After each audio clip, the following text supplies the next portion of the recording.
یہ سورہ توبہ کا آغاز ہے اور یہ قرآن کی واحد سورہ ہے جس کے شروع میں بسم اللہ الرحمن الرحیم نہیں ہے۔ آپ غور کیجئے، بسم اللہ الرحمن الرحیم یعنی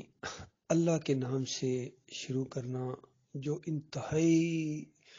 رحم کرنے والا ہے اور بار بار رحم کرنے والا ہے۔ یہ چیز اس سورہ کے شروع میں رکھی ہی نہیں گئی ہے، اور وجہ یہ ہے کہ اب مشرکین کو آخری وارننگ دی گئی ہے اور اعلان کر دیا گیا ہے کہ اللہ اور اللہ کا رسول ان مشرکین سے بالکل بیزار ہے، بالکل یعنی نفرت کا اظہار کرتے ہیں اللہ تعالیٰ اور اللہ کے رسول کی طرف سے بھی، کیونکہ یہ ممکن نہیں ہے کہ اللہ تعالیٰ کسی سے نفرت اور بیزاری کا اظہار کرے اور رسول صلی اللہ علیہ وسلم اس سے محبت کرے، یہ ممکن نہیں ہے۔ جس طرح ایک حدیث کے اندر آتا ہے کہ اللہ تعالیٰ جب کسی سے محبت کرتا ہے تو جبریل علیہ السلام کو بلاتا ہے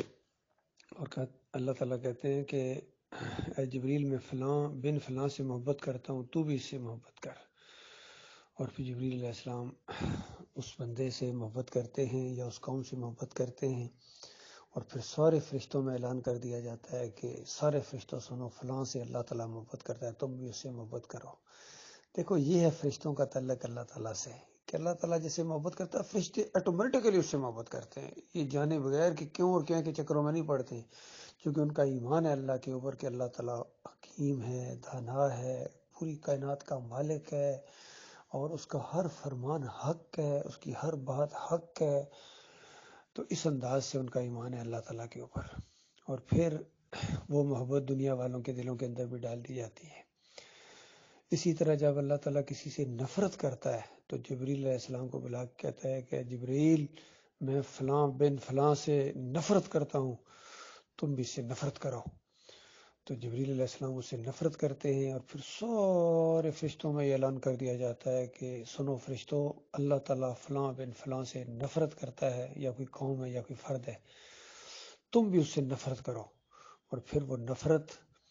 زمین والوں کے دلوں کے اندر بھی ڈال دی جاتی ہے۔ تو آپ اندازہ لگائیے اس سورہ کا آغاز، اس کے بارے میں کہتے ہیں کہ یہ سورہ توبہ یہ گویا ہاتھ میں تلوار پکڑ کے آئی ہے مشرکین کے لیے، اور کہا گیا کہ اب 3 مہینے کی مہلت ہے ان مشرکوں کو، اور اس کے بعد ان بے ایمانوں کو جاؤ پاؤ مارو، نکالو ان کو، اور بالکل بڑی سختی کے ساتھ ان کا معاملہ کرو، ان کے ساتھ اس جگہ سے پاک کرو ان کو، چاہے کہیں اور جگہ رہیں۔ یہاں یہ بیت اللہ کے اندر اور بیت اللہ کے قریب اور مکہ میں سوال ہی پیدا نہیں ہوتا ہے، جہاں اللہ کی عبادت کے لیے گھر بنایا ہے، یہ مسجد اللہ کی عبادت کے لیے، رکوع اور سجود کے لیے، اس کے اندر ان بے ایمانوں نے بتوں کو بھر دیا، اور اللہ کے بندوں کو، ولیوں کو اور انبیاء کو انہوں نے بے ایمانوں نے سجدے ثابت کرنے شروع کر دیے، اور اللہ کے بندوں کو انہوں نے داتا دستگیر مشکل کشا حاجت روا ماننا شروع کر دیا، ان کے واسطے وسیلے، ان کی پکاریں، ان کی نظر و نیازیں بے ایمانوں نے شروع کر دی، اور یہ سمجھتے ہیں کہ یہ جنت جائیں گے۔ جس طرح کل ایک دوسرے گروپ کے اندر ایک صاحب تھے، بہت سمجھایا بھائیوں نے اس کو، ہر شرک کو ہر اینگل سے سمجھایا، لیکن آخر میں نتیجہ یہی نکلا، کہتا بھائی جو مرضی کر لو، ہم تو نبی صلی اللہ علیہ وسلم کے ساتھ بس ان کی انگلی پکڑتے ہوئے ان کے پیچھے پیچھے چلتے سیدھے جنت میں چلے جائیں گے، کہ اللہ تعالیٰ جنت کو ان مشرکوں کے لیے بنائی ہوئی ہے۔ وہاں تو تمہیں پتہ چل جائے گا جب یہ اللہ کے نیک بندے جن کو تم اللہ کے ساتھ شریک ٹھہراتے ہو، ان کو پکارتے ہو، ان کی نظر و نیازیں کرتے ہو، کل یہ نیک بندے تمہارے دشمن ہوں گے۔ اللہ تعالیٰ فرماتا ہے کانوا لہم اعداء وکانوا بعباداتہم کافرین، کہ ان کے دشمن بن جائیں گے اپنے پجاریوں کے، اور ان کی ساری پوجا پاٹ، ساری پکاروں سب کا شدت کے ساتھ انکار کر دیں گے، ہمیں پتہ ہی کوئی نہیں، اور یہ ہمیں جناب اپنی مسجدوں تک کے اندر سے اللہ کے ساتھ شریک ٹھہراتے ہیں، ایک طرف یا اللہ لکھتے ہیں بالکل برابر مقابلے میں یا رسول اللہ، یا محمد، یا علی، یا فلاں، ان کے جھنڈوں کے اوپر ہر طرف یا حسین لبیک یا حسین، اور عباس، اور یا فاطمہ، اور اس طرح کی پنجے بنا کے انہوں نے اپنے گھروں کے اوپر لگائے ہوئے، تاکہ پوری طرح نشانی لوگوں کو محسوس ہو جائے کہ یہ کسی کافر کا گھر ہے، کسی مشرک کا گھر ہے، یہ اللہ کو ماننے والا نہیں ہے۔ اور ان کی مساجد کے اندر سے غیر اللہ کی پکاریں، میں نے خود ایک مسجد کے اندر سے لاؤڈ سپیکر کے اندر سے، یقین کرے اپنے گھر بیٹھے ہوئے وہاں لاہور میں، یہ میں نے تقریر سنی، اس مولوی سب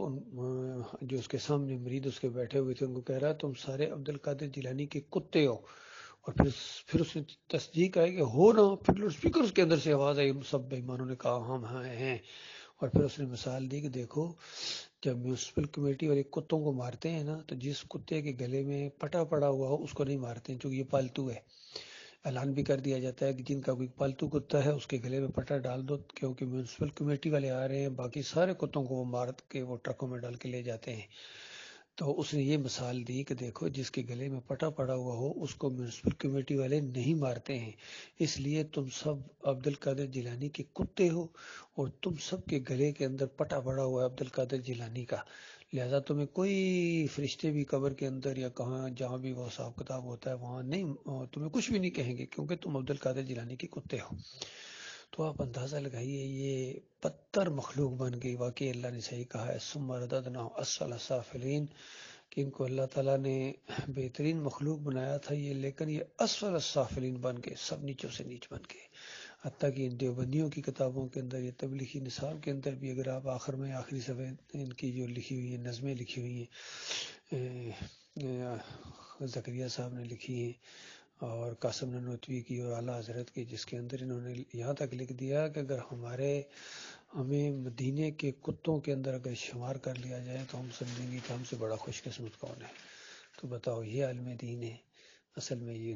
مشرک واقعی نجس اور پلید ہوتا ہے، اور اس کے ساتھ بیزاری کا اعلان کیا گیا ہے سورہ توبہ کے شروع میں. برات بالکل بیزاری ہے، نفرت ہے ان مشرکوں کے ساتھ اللہ کی طرف سے. اور ساتھ ہی بتا دیا یہ نہ سمجھو کہ تم اللہ کے ساتھ شرک کرو گے اور رسول تم سے محبت کرے گا، سوال ہی پیدا نہیں ہوتا ہے، رسول بھی تم سے بالکل بیزار ہے. تو یہ کچھ ہونے والا ہے. آج یہ سارے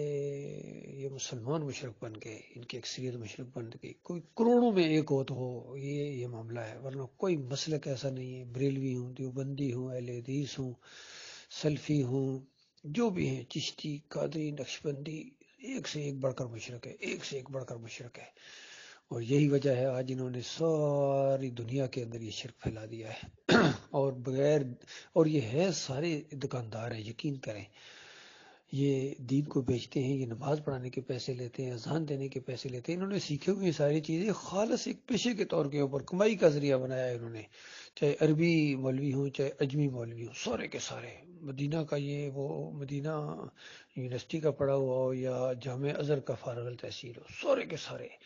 سارے کے سارے اسی شرک کے اندر، قبر پرستی کے شرک کے اندر. کہتے ہیں نبی علیہ السلام زندہ ہے قبر کے اندر، کبھی کہتے ہیں مردے سنتے ہیں، ان کے وسیلے سے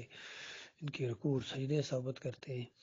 یہ سارا شرک ان کے اندر آ گیا. پچھلی قوموں کے اندر جتنا شرک تھا وہ سارا کا سارا گٹھا ہو کے اس آخری امت کے اندر آ گیا. اسی وجہ سے ان کے اندر سے انسانیت بھی مر گئی ہے.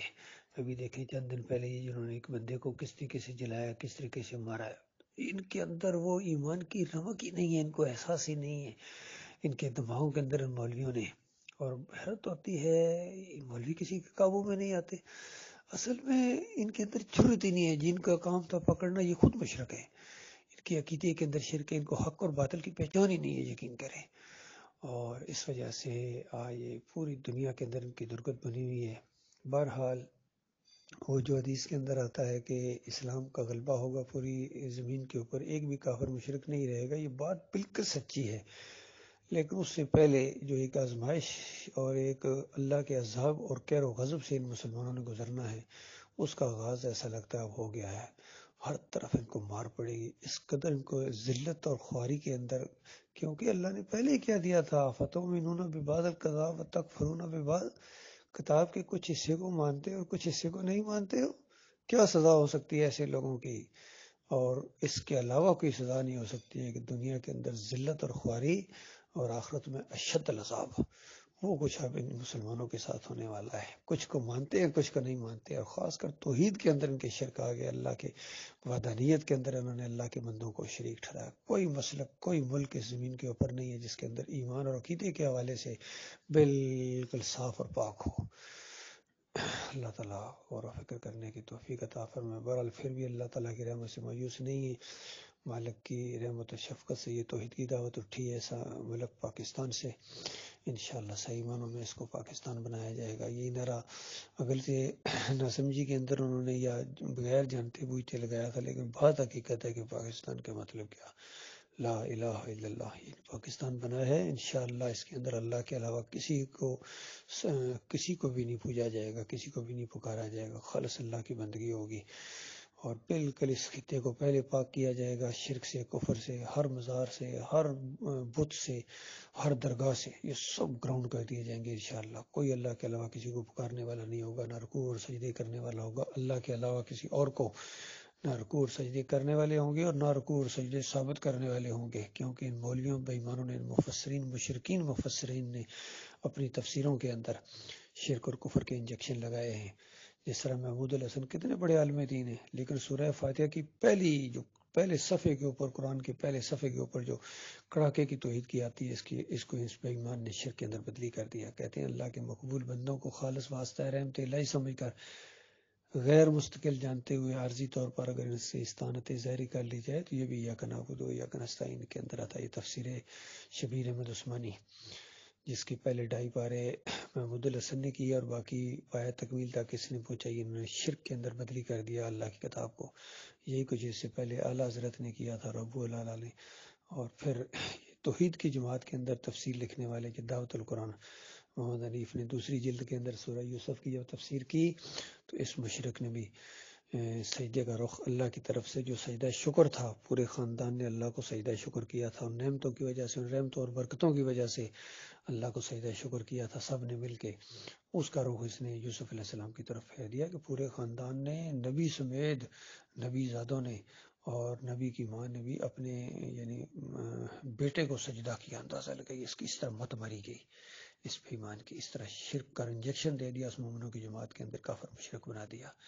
تو یہ ان کے اوپر بالکل ذلت اور خواری چھا جائے گی، اور اللہ بالکل بیزاری کا اعلان کرتا ہے ان سارے مشرکین سے، اور اللہ کے رسول کی طرف سے بھی بیزاری کا اعلان کیا گیا ہے۔ اور جب یہ مریں گے کفر و شرک کی حالت میں، ان کے اوپر لعنت اسی وقت سے یہاں سے فرشتے مارنا شروع کریں گے ان بے ایمانوں کو، اور پھر جب تک قیامت قائم نہیں ہوگی، اور پھر قیامت کے دن پھر فیصلے کے بعد ان کو ہمیشہ کی آگ کے اندر دھکیل دیا جائے گا، اور اس جنت سے محروم کر دیا جائے گا۔ اللہ کے بندوں، شرک کی وجہ سے، شرک ایسی بری چیز ہے، اس سے بچنے کی کوشش کرو۔ اسی لیے نیک بندوں نے اسی کی وصیت کی اپنے بچوں کو، چاہے وہ لقمان علیہ السلام ہوں، مرتے وقت کہا میرے بچے دیکھنا اللہ کے ساتھ شرک نہ کرنا، اللہ کے علاوہ کسی اور کو نہ پکارنا، اللہ کے علاوہ کسی اور کی نظر و نیاز نہیں ہے، کسی اور کی واسطے وسیلے نہیں ہیں، کسی اور کے رکوع اور سجدے نہیں ہیں، یہ خالص اللہ کا حق ہے۔ اور اس راستے میں جو بھی مشکل مصیبت ہے برداشت کرنا، چند دنوں چند مہینوں کا یہ معاملہ ہے، یہ زندگی ختم ہو جائے گی، اور ہمیشہ دعوت اللہ کرتے رہنا، اللہ کی طرف بلاتے رہنا، اور شرک اور کفر سے منع کرتے رہنا، اور اس سلسلے میں بالکل پیچھے نہیں ہٹنا ہے، صلات کو قائم رکھنا ہے، ساری چیزیں نصیحتیں کی۔ اسی طرح یعقوب علیہ السلام نے اپنے بچوں کو مرتے وقت یہی نصیحت کی کہ میرے بعد کس کی بندگی کرو گے، یعنی میری زندگی میں تم دیکھ رہے ہو میں اللہ کی بندگی کرتا ہوں، میں اللہ کو رکوع اور سجدے کرتا ہوں، میں کسی اور کو نہیں کرتا ہوں رکوع اور سجدے، نہ دادا کو کرتا ہوں ابراہیم علیہ السلام کو، نہ اسحاق علیہ السلام کو کرتا ہوں سجدے، اور نہ اپنے بیٹے کو کرتا ہوں، کسی کو بھی نہیں کرتا ہوں، کسی کو نہیں پکارتا ہوں۔ تم نے دیکھا نہیں ہے میں کس طرح اللہ کی بندگی کرتا ہوں، مصیبتیں آئیں تو میں صبر کرتا ہوں، اور جب خوشیاں آئیں تو میں شکر ادا کرتا ہوں، اسی کو رکوع اور سجدے کرتا ہوں، لیکن مسئلہ یہ ہے کہ میرے مرنے کے بعد تمہارا کیا حال ہوگا؟ تو سارے بچوں نے مل کر جواب دیا کہ اس معاملے میں آپ بالکل ذرا برابر ایمان اور عقیدے کے معاملے میں ذرا برابر پریشان نہ ہوں، باقی عملی کوتاہیاں تو آپ نے دیکھی ہیں، ہم سے بھول ہوئی ہیں، اللہ سے معافیاں بھی مانگی ہیں، لیکن ایمان اور عقیدے کے معاملے میں یاد رکھنا ہمارا وہی اکیلا معبود ہے جو آپ کا معبود، آپ کے باپ کا معبود، آپ کے دادا کا معبود، اور الہ واحد ہے، وہ ایک ہی معبود ہے، ہم اس کے علاوہ کسی اور کی بندگی نہیں کریں۔ اس طرح اطمینان کے ساتھ انہوں نے جواب دیا، اور یعقوب علیہ السلام نے یہ آخری نصیحت ان کو اسی انداز سے کی۔ تو اسی طرح اس سے پہلے کیسے نہ کرتے، ان کے دادا خود ابراہیم علیہ السلام اپنے بچوں کو یہی وصیت کر کے گئے تھے کہ میرے بچوں وَلَا تُمُوتُنَّ إِلَّا وَأَنْتُمْ مُسْلِمُونَ، دیکھنا تمہیں موت نہ آئے اللہ یہ کہ تم خالص مسلم ہو، اللہ کے فرما بردار ہو۔ یہ آخری ہر لمحے مسلم تو میرے نا اللہ کا فرما بردار رہنا ہے۔ تو یہ معاملہ اللہ کے بندو، اللہ تعالیٰ غور و فکر کرنے کی توفیق عطا فرمائے۔